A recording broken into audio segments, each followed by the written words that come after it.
I was falsely accused of fathering my friend's troubled sister's baby, disowned by my parents. But DNA proved the truth, and I cut them off forever. So, I'm a 26-year-old male. My buddy Dave has a sister, Jenny. I've known them both for years. We all grew up in the same neighborhood. We hung out sometimes. Nothing major, right? Jenny was always kind of different. I don't want to sound mean or anything, but she had some mental health issues going on. I'm not privy to all the details, and honestly, it wasn't my business. Dave never talked much about it, and I didn't pry, but everyone knew Jenny had her struggles. Anyway, about a year ago, out of nowhere, Jenny contacted me and said she was pregnant. Okay, cool, right? Except for one tiny detail, she told me I was the dad. At that moment, I swear my brain just short-circuited. I was like, wait, what now? Let me be crystal clear about this. I've never even hugged Jenny, let alone been, intimate with her. Not even once. So, for her to come at me with this wild accusation, I couldn't even process it.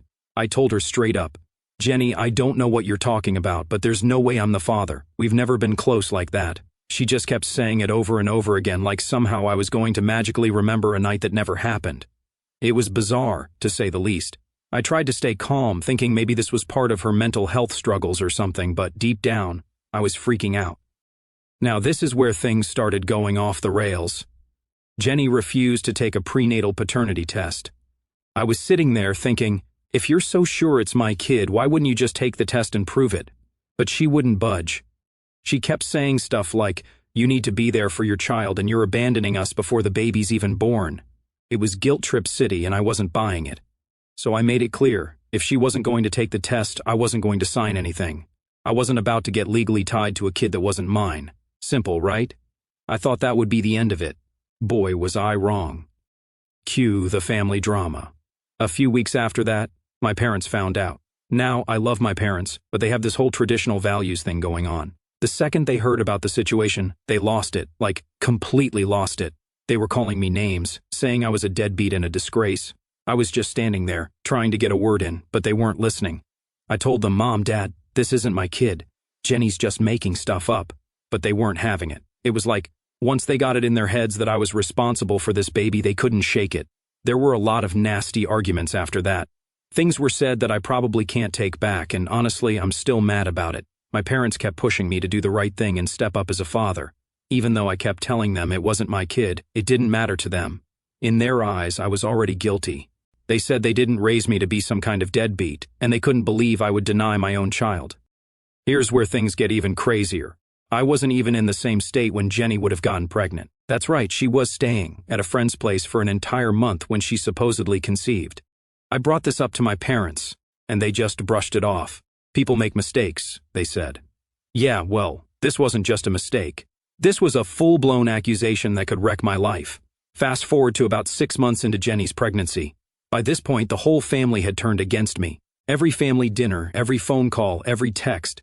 It was all about how I needed to man up and take responsibility for this baby. I was losing my mind. It was like I was in some nightmare, and no matter what I said or did, nobody believed me. My friends were mostly on my side, thankfully, but even a couple of them started questioning things like, are you sure, man? Maybe you don't remember something? Finally, my parents dropped the ultimate bomb on me. If I didn't step up and act like a father, they were cutting me out of their lives, disowning me, kicking me to the curb. At first I thought they were bluffing, but nope, they were dead serious. They told me flat out that if I didn't go along with this, I was no longer welcome in the family. Sure enough, when I didn't cave, they disowned me. Let me tell you, that hurt. I was pissed off, confused, and just plain hurt. These were the people who raised me, who were supposed to have my back, and they chose to believe someone else over me. My own family threw me out like I didn't matter. It was brutal. Things got even weirder after the baby was born. My mom was there at the hospital playing the role of proud grandma. I didn't even know until later. Jenny still wouldn't take the paternity test, so I had to go through some legal steps to get it done. When the results came in, guess what? Not my kid. 0% chance I was the father. As soon as I got that paper in my hand, I felt this wave of relief and anger all at once. I sent the results to my parents, thinking finally they'll see the truth. They'll realize they were wrong and everything will go back to normal. Nope. Instead, they started blowing up my phone with apologies, offers of money, and begging me to forgive them. My dad even sent me a few $100 in the mail like that was going to fix things. Here's the thing. I kept the money. Yeah, I took it. I felt like they owed me for all the crap they put me through. But forgive them? No way. I made it clear that if they were willing to disown me over something like this, I wasn't going to risk opening myself up to that kind of betrayal again. Most of my friends were on my side, but a few, along with my therapist, started saying things like, maybe you should give them another chance. They're your parents after all. I get it, I really do. But how do you just forgive someone who was ready to throw you away so easily? How do you trust someone who believed a lie over their own child? That's where I'm at now, stuck between knowing I did nothing wrong and wondering if I should even bother trying to fix things with my family. But every time I think about it, I remember how quickly they turned on me, and I can't shake the feeling that they failed me when I needed them the most. Alright, so after everything that went down with my parents and Jenny's baby drama, you'd think things would calm down, right? Nope. Life had other plans for me. If anything, the whole mess just kept spiraling. You'd think proving I wasn't the dad would have been the end of it, but man, I wish it was that simple. Turns out, when people don't want to admit they messed up, they'll do anything to avoid taking responsibility. So, after the paternity test results came in and confirmed I wasn't the father, I thought, all right, now my parents will realize they were wrong, and maybe things can get back to normal. But instead of the relief I was expecting, things got way more complicated. First off, Jenny completely lost it. She started spreading rumors around town that I had faked the test or somehow tampered with it. Yeah, you read that right. In her mind, I had somehow convinced a whole lab to rig the results in my favor. Like, how would I even do that? I'm just a regular guy, not some mastermind who knows how to manipulate DNA tests. But Jenny wasn't hearing any of it. She was dead set on making me the bad guy in her story. She went around telling people that I was abandoning her and the baby, that I'd tricked everyone into thinking I wasn't the dad. It didn't make sense, but it didn't matter. People started to believe her. Small-town rumors spread fast, and soon I had folks giving me dirty looks at the grocery store, like I was some kind of scumbag. I even had people straight up confront me, asking why I wasn't stepping up to take care of my kid. It was infuriating. I had the test results to prove I wasn't the father, but no one seemed to care. Jenny was out there playing the victim, and I was getting blamed for something I had no part in. I'd never felt so helpless in my life. It's one thing when your family turns on you, but when the whole town starts thinking you're the bad guy, that hits differently. My parents, well, they were still trying to play nice, but it was clear they didn't know how to handle the situation either. My mom kept calling, leaving these long, emotional voicemails about how she just wanted her family back together. She didn't even address what had happened. She just wanted to sweep everything under the rug, like nothing had ever gone down. She even suggested I come over for dinner, like that was going to magically fix all the damage they'd done. It wasn't just awkward, it was insulting. After everything they put me through, they thought a few family dinners and some fake smiles would make it all okay. No apology, no acknowledgement of how badly they messed up. Just let's move on. It was like they didn't even realize how much trust they had shattered. That's the thing. Once trust is broken like that, it's not something you can just patch up with a meal and a hug. It takes real work, real effort to rebuild, and they weren't even willing to admit they were wrong. The kicker came when my dad tried to bribe me. He straight up sent me an email offering to buy me a new car if I would come back to the family. Like, what? They thought they could just buy my forgiveness? It was so out of touch with reality that I didn't even know how to respond. I just stared at the email for a while, trying to figure out if this was some kind of sick joke, but nope, my dad was serious. I didn't respond. I couldn't. What do you even say to something like that? They didn't care about fixing things the right way. They just wanted me back in their lives because it was convenient for them. The fact that they thought throwing money at me would solve everything made me realize how little they actually understood what they'd done. The worst part came later when I found out Jenny had started reaching out to people I knew, trying to drag them into her drama. She even contacted my ex-girlfriend, Samantha, and tried to convince her that I was this terrible person who had abandoned his kid. Sam and I hadn't spoken in years, but out of the blue, I got a text from her saying, "We need to talk." At first, I had no idea what she was talking about, but when she explained that Jenny had been messaging her, trying to stir up old drama, I just about lost it. I called Jenny and told her to stop. I was done with the games, done with the lies, and I wasn't going to let her drag my friends and exes into her mess, but she just laughed and hung up on me. It was like talking to a wall. She was so wrapped up in her fantasy world that nothing I said would get through to her at this point. I was seriously considering getting a lawyer involved. I didn't want to take it that far, but what choice did I have? Jenny was out here ruining my reputation. My parents were enabling her behavior, and I felt like I had no one in my corner. My closest friends supported me, sure, but even they didn't know the full extent of how bad things had gotten. Eventually, I had to make a decision. I couldn't keep living in this constant state of stress, waiting for the next rumor to pop up or the next crazy accusation to come my way. I decided to cut ties completely, not just with Jenny, but with my parents too. It wasn't easy. It sucked, actually, but I knew I couldn't keep letting them drag me down. I wrote my parents a long email explaining everything. How I felt betrayed, how they had failed me, how I couldn't trust them anymore. I didn't sugarcoat anything. I told them straight up that I wasn't ready to forgive them, and I didn't know if I ever would be. I told them that if they wanted any chance at a relationship with me in the future, they'd have to start by actually apologizing and taking responsibility for their actions. No more pretending everything was fine. No more sweeping things under the rug.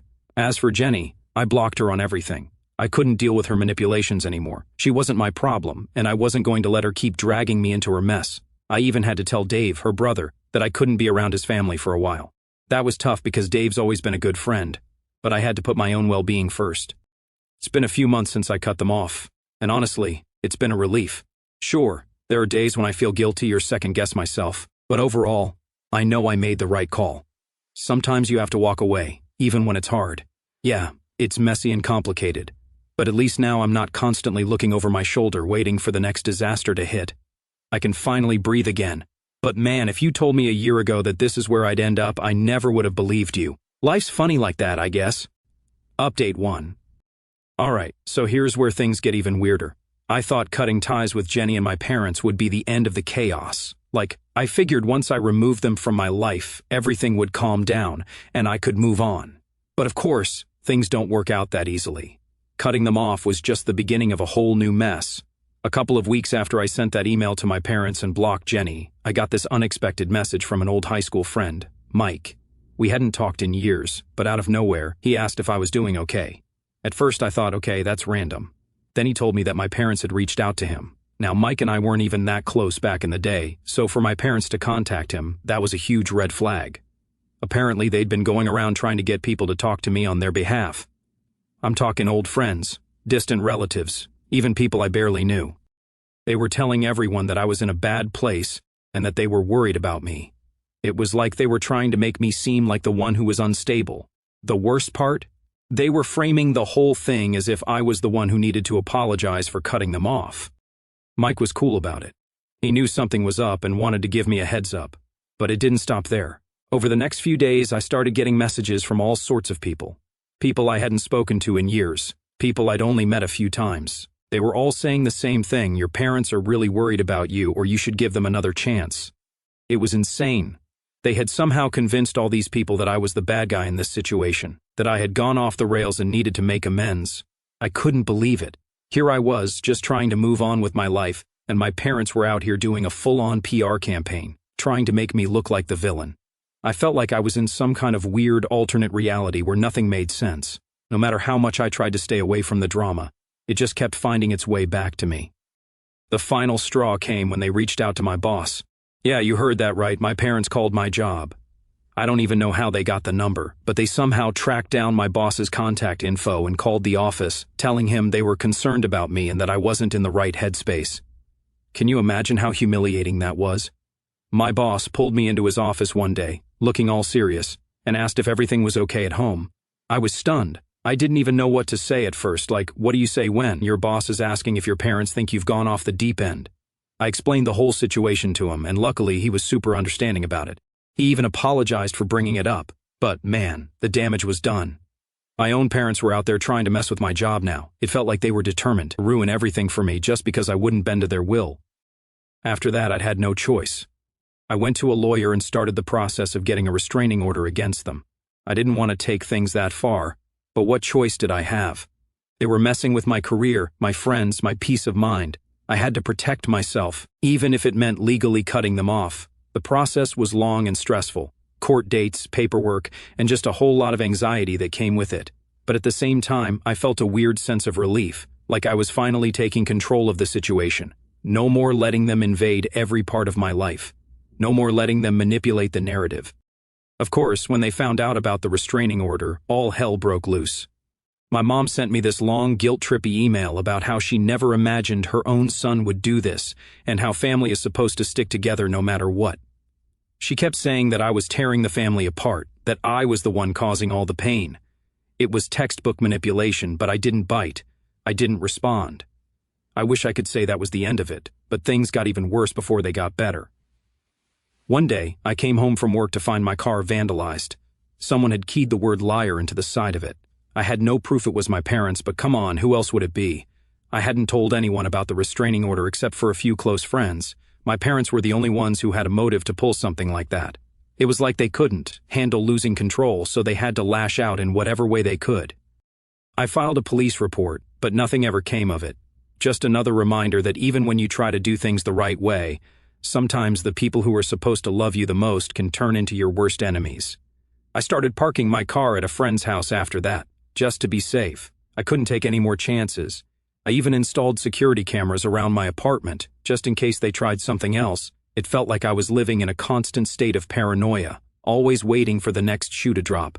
But eventually, things started to calm down. The restraining order went through, and my parents were officially barred from contacting me or coming anywhere near my home or workplace. It was a huge weight off my shoulders. For the first time in what felt like forever, I could finally breathe.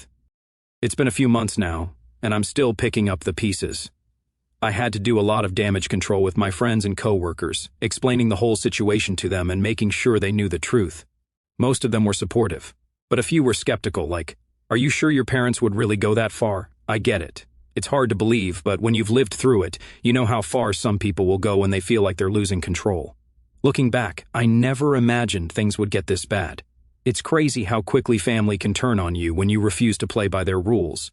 But I've learned something important through all of this. You can't let anyone, not even your family, dictate how you live your life. Sometimes you have to make the hard choice to walk away, even when it hurts. I don't know what the future holds for me and my parents. Maybe one day they'll realize what they did and apologize for real. Maybe not. But either way, I'm done letting them control my life. I've got my own path to follow, and I'm not looking back. Update 2. Alright, so here's where things take a bit of a turn. After I finally got the restraining order and started trying to rebuild my life, I thought things would finally settle down. But surprise, surprise, life had other plans. Just when I was beginning to feel like I could breathe again, my parents found a new way to mess with me. This time, it wasn't direct contact, vandalizing my car, or sending emails. No, this was a whole different level of messed up. So, one day, I'm sitting at home, just minding my own business, when I get a letter in the mail. Nothing too weird about that, right? Except this letter was from a lawyer. At first, I thought it was something related to the restraining order, maybe some final paperwork or something. But nope, it was a lawsuit. My own parents were suing me for, what, you ask? Emotional distress. I couldn't even believe what I was reading. They were actually suing me for cutting them off, saying that my actions had caused them severe emotional damage and that they were entitled to compensation.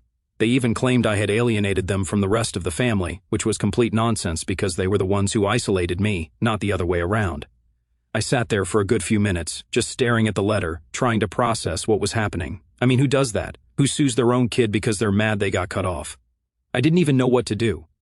Part of me wanted to laugh at how ridiculous it all was, but another part of me was seriously stressed out. This wasn't just family drama anymore. This was legal, and it was about to get real messy. I called my lawyer immediately. I couldn't handle this on my own. She was just as shocked as I was. She'd seen plenty of messy family cases, but suing your own kid for emotional distress? That was new even for her. We went over the details of the lawsuit, and while most of it was clearly bogus, I knew we couldn't just ignore it. They were serious, and that meant I had to fight back. The next few weeks were a blur of meetings, phone calls, and stress. I had to gather all the evidence of everything that had happened. The paternity test results, the restraining order, the harassment I'd been dealing with. My lawyer was confident we could win, but it still felt surreal that it had come to this. My own parents were trying to drag me through the mud in court, all because I refused to let them control me anymore. But here's the thing. They didn't stop at just the lawsuit. Oh no, they had to take it a step further. They started reaching out to other family members, trying to turn them against me. I started getting messages from aunts, uncles, cousins, all people I hadn't heard from in years. They were all saying the same thing. Why can't you just make peace with your parents? Or family is everything. You're being selfish. It was like they'd been brainwashed into thinking I was the villain in all of this. I was furious, not just at my parents, but at the whole situation. It felt like no matter what I did, no matter how much I tried to protect myself, they always found a way to twist the narrative and make me look like the bad guy. I mean, how do you explain to someone who's only hearing one side of the story that your parents are suing you for emotional distress because you enforced boundaries? It got to the point where I had to cut off even more people. I blocked family members, unfriended people on social media, and just shut down any connection to that side of my life. It wasn't because I didn't care about them. I did. But I couldn't keep explaining myself over and over again to people who had already made up their minds. It was exhausting, and I was done trying to justify my decisions to people who weren't willing to see the bigger picture. Eventually, the court date rolled around. I showed up with my lawyer, prepared for whatever nonsense they were going to throw at me. And let me tell you, it was a circus. My parents had this whole sob story lined up about how they'd always been there for me, how they'd tried to help me through tough times, and how I had cruelly cut them off without reason. They painted themselves as the victims in all of this, which was honestly impressive, considering they were the ones who disowned me in the first place.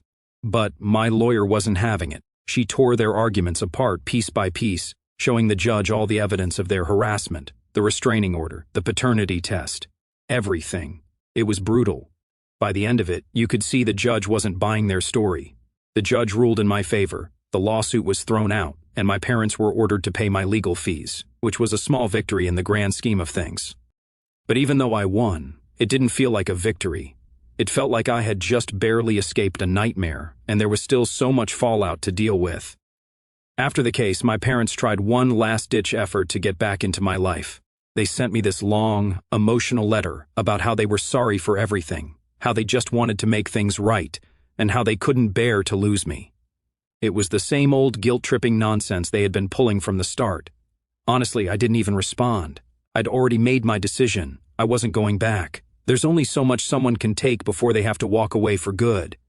Yeah, it hurt. Cutting off your family isn't easy, no matter how bad things get. But sometimes it's necessary for your own sanity. I couldn't keep letting them drag me into their chaos. No matter how much they claimed to love me, their version of love was toxic, and I wasn't going to let it poison my life anymore. Oh, that's where I'm at now. The lawsuit's behind me, the restraining order is still in place, and I'm moving forward. It hasn't been easy, but I'm learning how to live without all the noise, without the constant stress of wondering when the next disaster is going to hit. For the first time in a long time, I feel like I have some control over my life, and that feels pretty damn good. I don't know what the future holds. Maybe one day things will change, maybe they won't. But right now, I'm focusing on myself, on rebuilding the parts of my life that they tried to tear down. It's been a long road, but I'm finally starting to see the light at the end of the tunnel. Update 3. Alright, so if you've been keeping up with everything so far, you'd think after the lawsuit mess and the restraining order, that'd be the end of the madness. But nope, my family found a way to surprise me one last time. This one, honestly, left me shaking my head because I didn't think they could sink any lower. But here we are. A couple of months after the court ruled in my favor, things had finally started to calm down. I had cut ties with everyone causing me stress, and for the first time in what felt like forever, I could actually focus on rebuilding my life. No random messages from old friends, no letters from lawyers, just peace. Or at least that's what I thought. One day, I'm out running some errands, just doing normal stuff like grocery shopping, when I bump into my cousin Melissa. Now, Melissa and I hadn't talked much during all this drama. We were never super close growing up, but we'd always gotten along. So when I saw her, I figured, why not say hi? We ended up chatting for a bit, and at first it was pretty normal. You know, catching up on life, work, the usual stuff. But then, out of nowhere, she hit me with, "Hey, did you hear what your parents are planning?" I froze. "Planning?" I asked, suddenly feeling that familiar pit in my stomach. Melissa looked a little uncomfortable, like she wasn't sure if she should even be telling me, but she sighed and went on. "Yeah, they're throwing a big family reunion next month. Apparently, they've been telling everyone they're hoping it'll be a reconciliation thing between you and them." I couldn't believe it. They were seriously planning some kind of ambush reunion to try and force me back into the family. I asked Melissa for more details, and it turned out they were inviting everyone. Distant relatives, family friends, people I hadn't seen in years. The kicker? They'd been telling everyone that I'd be there, acting like I was in on this whole thing. I was furious. I hadn't agreed to anything, and now they were setting me up to look like the bad guy if I didn't show up. It was another classic move for my parents. manipulate the situation, make me look like the villain, and try to guilt trip me into doing what they wanted. I thanked Melissa for letting me know and told her straight up that I wasn't going. She understood, but even she seemed a little torn, like she was buying into my parents' "we just want to fix things" narrative. I could see it in her face. She wanted me to go to make things right, but after everything they'd done, there was no way I was walking into that trap. I went home that night and thought long and hard about what to do. I knew I wasn't going to the reunion, but part of me felt like I needed to say something. I couldn't just ignore this. So, I decided to send one final message to my parents, laying everything out once and for all. The next morning, I sat down and wrote them an email. It wasn't long, but it was direct. I told them that I knew about the reunion and that I wasn't coming. I made it clear that I didn't want to be a part of any reconciliation that was being forced on me, especially not in front of a crowd of people. I told them that if they really cared about fixing things, they'd have to start by respecting my boundaries. Until they could do that, there was nothing more to talk about. I didn't expect a response, and honestly, I didn't need one. I just needed to set the record straight one last time. But of course, my parents couldn't just let it go. A few days later, my dad called me. I didn't pick up, but he left this long, rambling voicemail about how I was tearing the family apart and how this reunion was supposed to be a fresh start for all of us. He even tried to guilt me by saying, "Your grandparents would be so disappointed in how you're handling this." That voicemail hit me hard, not because I believed it, but because it reminded me of all the times my parents had used guilt and manipulation to get their way. They'd pull any card they could to make me feel like I was the problem, even if it meant dragging my grandparents into it, people who had always been supportive of me, by the way. It was like they couldn't accept that maybe, just maybe, they were the ones who needed to take a long, hard look at themselves. I didn't respond to the voicemail. What was the point? I'd said my piece, and I wasn't going to let them pull me back into their drama. But that didn't mean it didn't weigh on me for days after that. I kept thinking about the reunion, about all the relatives who were going to be there, thinking I was just refusing to make peace. I wondered how many of them actually knew the full story, how many were getting the twisted version my parents were feeding them. The reunion came and went, and I didn't hear a word from my parents afterward. I saw some photos on Facebook. Happy faces, family hugs, the whole deal. My parents were smiling, acting like everything was fine, like they hadn't just spent the last year trying to destroy my life. It was weird seeing them like that, pretending everything was perfect. But I guess that's what they were always good at, pretending. A few weeks later, I ran into Melissa again, and she told me the reunion had been awkward. Apparently, a lot of people had expected me to show up, and when I didn't, there were some uncomfortable conversations. My parents had tried to explain my absence, but from what Melissa said, it didn't go over well. A few relatives even started questioning why I wasn't there, and why my parents hadn't been more honest about the whole situation. I guess not everyone was buying their story after all. And that's where things stand now. I've managed to distance myself from the drama, but I know it's always lurking there, just beneath the surface. My parents will probably never admit they were wrong, and I've accepted that. I can't change them, but what I can do is protect myself, keep building my life without their influence, and focus on the people who actually care about me for real.